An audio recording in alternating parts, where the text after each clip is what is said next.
books. There are folks with the same deformations of their skulls. So that lining up bones in a certain order does not prove that's the way it evolved. Yes, sir? Why are the bones that have been found only quote-unquote sickened bones? Why don't we have a fine array of healthy bones from these people too? All right.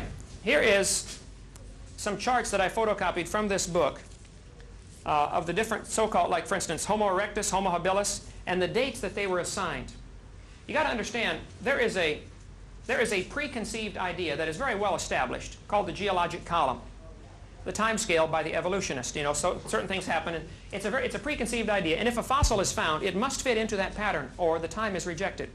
Many of the fossils that have been found, they have said, well, this is fully human, but it's too old. There's archaic Homo sapien species that don't fit. Pure, 100% normal, natural Homo sapien bones have been found, just like today's bones, in layers that are supposedly 2 million years old. So all sorts of mental gymnastics must be done if you want to preserve the theory, the interpretation. If you're just willing to look at the facts, you would have to say, hey, if this bone is 2 million years old, then all these other things don't matter. They can't be human ancestors. And I've got enough of these to pass out to everybody. We'll do this at the end in just a second. Homo erectus, Homo habilis. Should be another page of these, bud. Oh, here. I thought, yeah, here they are. Okay, two separate ones. No, that's something else. Can I go check the back of the van and see if there's another set of these things that I photocopied? Would you please? Oh. So, I think very few human fossils are found, period. There are probably only 4,000 human fossils or humanoid fossils found in the entire world. That's a reasonable figure. To me, the explanation of that would be, when God first made the world, it was full of animals and full of plants, but only 2 people. They then had to populate the world, and in 1,600 years, there were only several million, maybe a billion, I don't know. But not near the population we have today. So human bones would be rare for 2 reasons. Number 1, there weren't as many humans as there were animals. Number 2, humans are going to figure out a way to avoid drowning until the last minute, which puts them on top and they rot. They're not preserved at all. So the fact that we only have 4,000 or so is no problem for me. Now how they're dated, well, all that kind of stuff, carbon dating, we'll get into that in just a little bit. After this flood, though, I believe man began killing off the dinosaurs. See, well, the climate killed off many of them because climate was different and they couldn't grow as big and live as long. But man began hunting them, and that's why during this era, from 4,000 years ago, we have many stories of people killing dragons. There are many legends like that of dragon slayers. The Chinese recipes from the 3,000 years ago call for dragon bones ground up in the recipes, dragon saliva, dragon fat, you know, for all kinds of different so-called recipes or medicines. Is it all just mythology? I mean, they were there, we weren't. If you have an evolutionary perspective, a worldview, you have to give all of the so-called dragon stories the interpretation of mythology. If you have a creationist worldview, that would really make sense that dinosaurs may have lived with man for 1,000 years or so after the flood. They were getting smaller, they were getting more rare, and they were being hunted to the point of even total extinction in many areas. Then you come up into the present. And there are still many thousands of reports coming out of places around the world of dinosaurs that may still be living. For instance, Loch Ness Monster. There's been hoaxes and frauds, no question. But there have been 11,000 reported sightings of the Loch Ness Monster.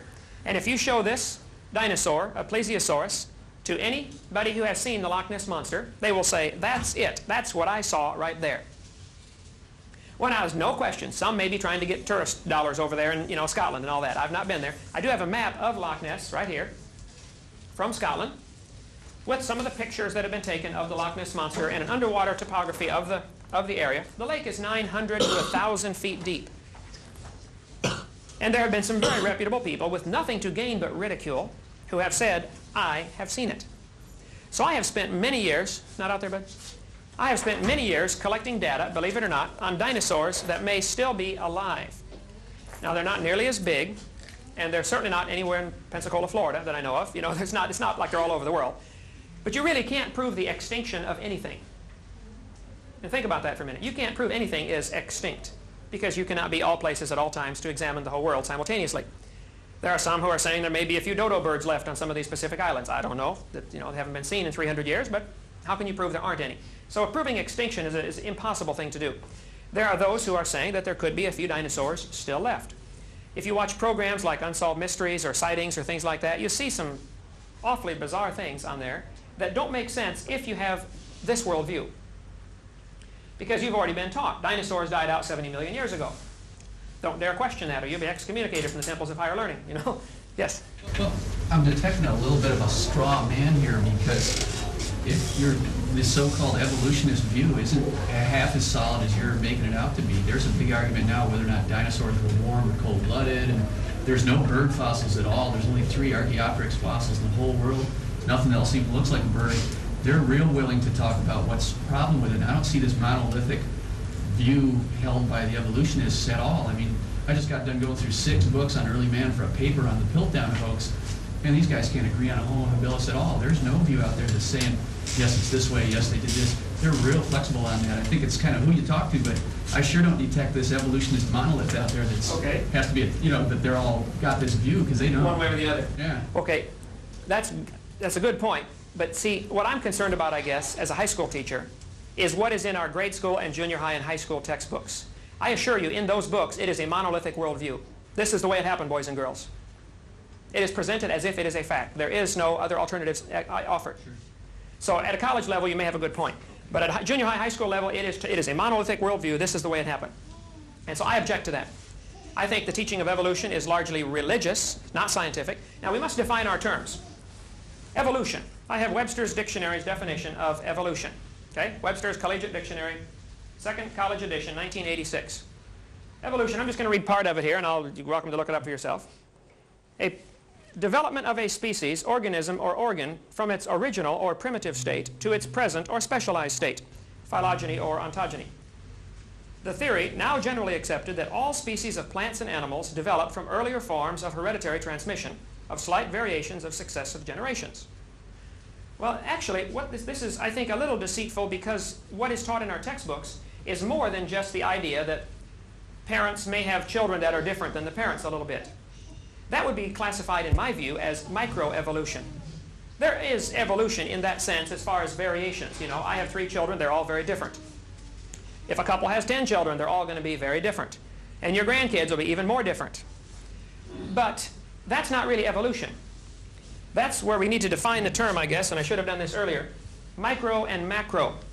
I would accept microevolution. I would say, for instance, you could get a variety of mutts from the dog pound, and over the next 50 years, through selective breeding, you could develop a wide variety of dogs. You could maybe even develop the Chihuahua and the Great Dane in 100 years. I don't know, maybe take 500 years, but it could be done. But stand 50 feet away and look at it, it is still a dog. It is obviously